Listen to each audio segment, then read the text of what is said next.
Hello, hello, bonjour à toutes, bonjour à tous et bienvenue dans ce podcast Cœur à cœur avec Dieu. Chaque jour, laisse Dieu te parler au travers de sa parole.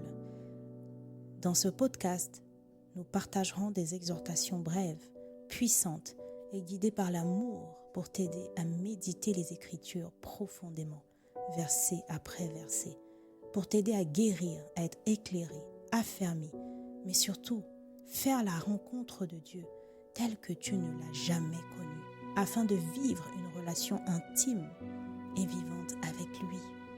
Alors installe-toi bien, dispose ton cœur, dispose ton environnement, dispose tes pensées. Nous entrons dans sa présence.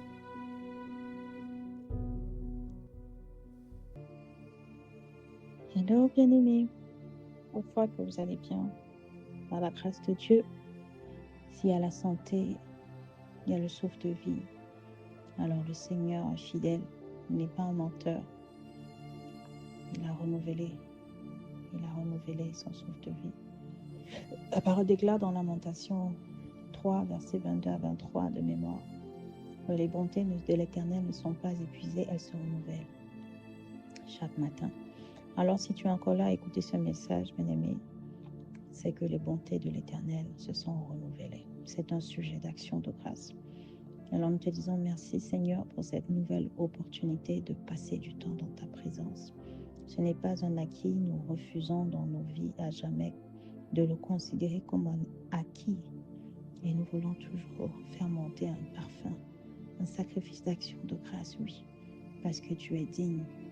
Et c'est pourquoi nous voulons prendre le temps encore de te confier nos cœurs, nos pensées, alors que nous allons plonger les regards dans les Écritures, que ta parole puisse nous guérir, nous former, nous exhorter, nous interpeller, nous corriger, nous transformer, pour nous rapprocher de plus en plus du caractère de Jésus, pour que ton cœur soit notre cœur, pour que tes désirs soient nos désirs. Au nom de Jésus le Christ, aide-nous à comprendre, à retenir et à pratiquer ce que nous allons lire maintenant. Au nom de Jésus, Amen. Le message de ce soir s'intitule, de ce passage s'intitule « Du soir au matin devant Dieu ». Du soir au matin devant Dieu. Nous allons lire la parole dans Exode 27, du verset 20 au verset 21, en version Nouvelle Français courant. Toi, Moïse, tu ordonneras aux Israélites de te fournir de l'huile d'olive de la meilleure qualité, afin que tous les soirs les lampes soient allumées. Aaron et ses fils placeront le porte-lampe dans la tente de la rencontre, devant le rideau qui cache le coffre de l'alliance. Les lampes brûleront du soir au matin devant moi. Les Israélites observeront cette prescription en tout temps, de génération en génération. Alors, pourquoi ce titre du soir au matin devant Dieu? Bien-aimés, nous savons déjà que lorsque nous écoutons la Bible avec les yeux, le Seigneur est finalement en train de se révéler. Il est en train de révéler une facette de lui. Il est en train de révéler son cœur, ses attentes, sa manière de faire, de penser, d'être. Il est en train de révéler qui il est et ce qu'il attend de nous. Alors lorsque nous lisons verset 20, il dit « Toi, Moïse, tu ordonneras aux Israélites de te fournir de l'huile d'olive de la meilleure qualité. » Vous voyez, comme on l'a dit dans les précédents messages, le Seigneur ne prend rien, ne veut rien, n'accepte rien de médiocre. C'est vraiment une conscience à prendre dans nos vies, à regarder la qualité de ce que nous consommons, de ce que nous utilisons tous les jours, peu importe le domaine de vie. Parce que notre Seigneur, le Dieu que nous servons, c'est un Dieu de la meilleure qualité. Il dit, pour faire ce que je veux, j'ai besoin d'huile d'olive, mais pas n'importe laquelle, de la meilleure qualité. Et ce qui me marque encore un peu avant, c'est qu'il demande à Moïse d'ordonner aux Israélites. Il n'a pas dit à Moïse de le faire lui-même. Il a dit à Moïse d'ordonner aux Israélites de le fournir. Donc, il y a le verbe ordonner et il y a à qui? Aux Israélites de fournir. Bien aimé, ici, nous pouvons saisir que dans ce que Dieu attend que nous puissions faire, nous devons être à l'aise avec notre poste, notre rôle. Ici, nous pouvons nous mettre dans la peau des Israélites. Ils auraient pu se dire, oui, mais pourquoi c'est à nous de fournir? Pourquoi c'est à nous de le faire? Ou nous pouvons nous mettre dans la place, dans le rôle de Moïse, celui qui va demander, ordonner.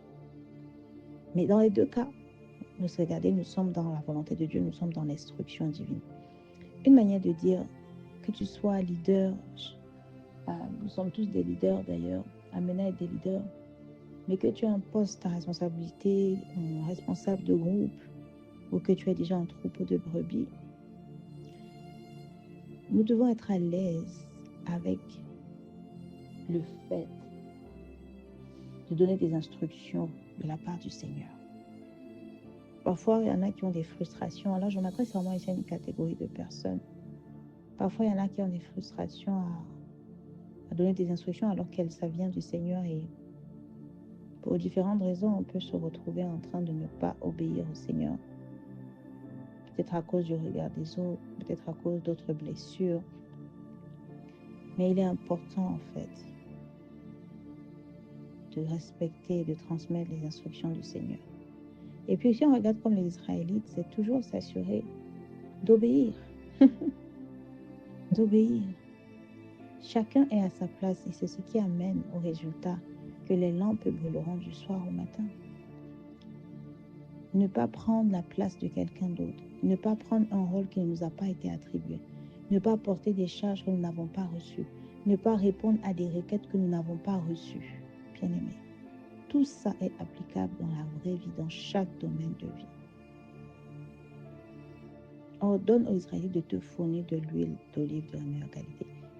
C'était aux Israélites de fournir à Dieu. Alors ici, on peut s'arrêter et se demander, oui, ça a dû leur coûter pour fournir cette huile d'olive de meilleure qualité. Bah oui, oui.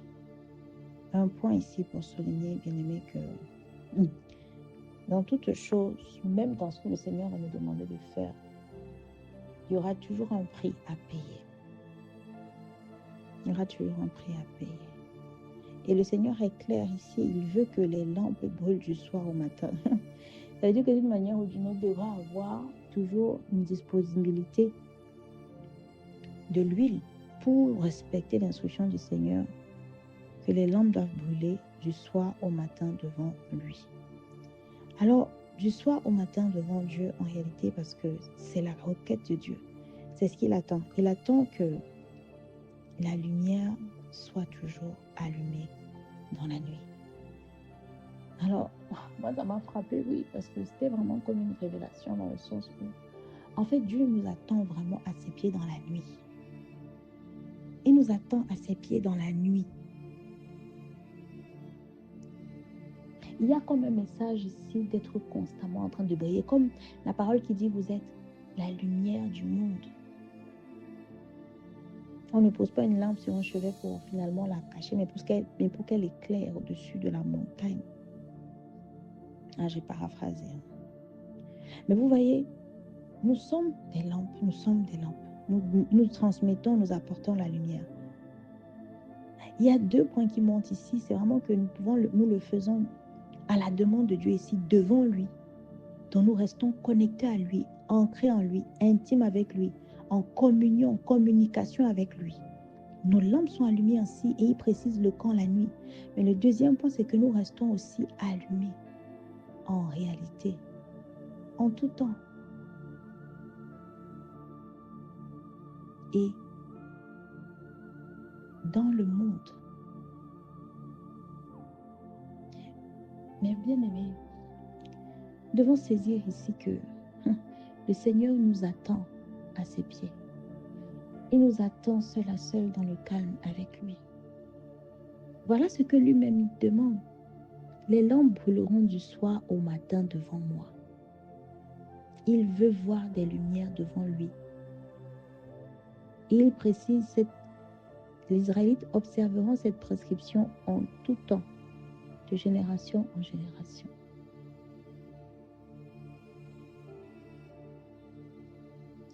Le Seigneur nous attend devant sa face, spécifiquement la nuit. C'est sa demande, c'est ce qu'il veut, il aime cela. Parfois, nous pensons que nous sommes la lumière du monde dans un contexte particulier et que devant Dieu, nous ne sommes plus des lumières. Si la lumière que nous sommes devant Dieu est un signe de communion, alors en d'autres termes, que ce soit méditer ta parole, passer un temps de prière, il s'agit de le privilégier et de activement, intentionnellement le faire la nuit. Parce que Dieu veut qu'il y ait toujours une lumière devant sa face. Nous sommes des lumières. Donc Dieu nous appelle tous à rester devant sa face. Alors, demandons la grâce au Saint-Esprit d'arriver à cette dimension et d'accepter cette conscience et cette révélation du cœur de Dieu. Saint-Esprit, aide-nous. Aide-nous, s'il te plaît, à être ces lampes que tu déclares que nous sommes dans la parole, qui sont allumées du soir au matin devant Dieu. Aide-nous à comprendre, à saisir les profondeurs de cette parole et aide-nous à être allumés du matin au soir. Du soir au matin plutôt, devant Dieu. Aide-nous à être des lampes à cause du sang de Jésus qui a été versé. Le Seigneur nous dit à quel point il nous veut auprès de lui. Aide-nous à être au pied du Père, mais surtout à cause du sang de Jésus. Aide-nous à être des lumières en réalité, en tout temps et partout. Et que cette grâce que nous recevons se transmette à notre postérité. Que notre postérité soit elle aussi une lumière qui brûle, brûle du soir au matin devant Dieu. Oui, nous voulons être consumés par le désir de passer du temps avec le Seigneur. Aide-nous, s'il te plaît, Saint-Esprit, afin que le Christ soit manifeste. Au nom de Jésus le Christ, nous avons prié avec foi et avec action de grâce. Amen.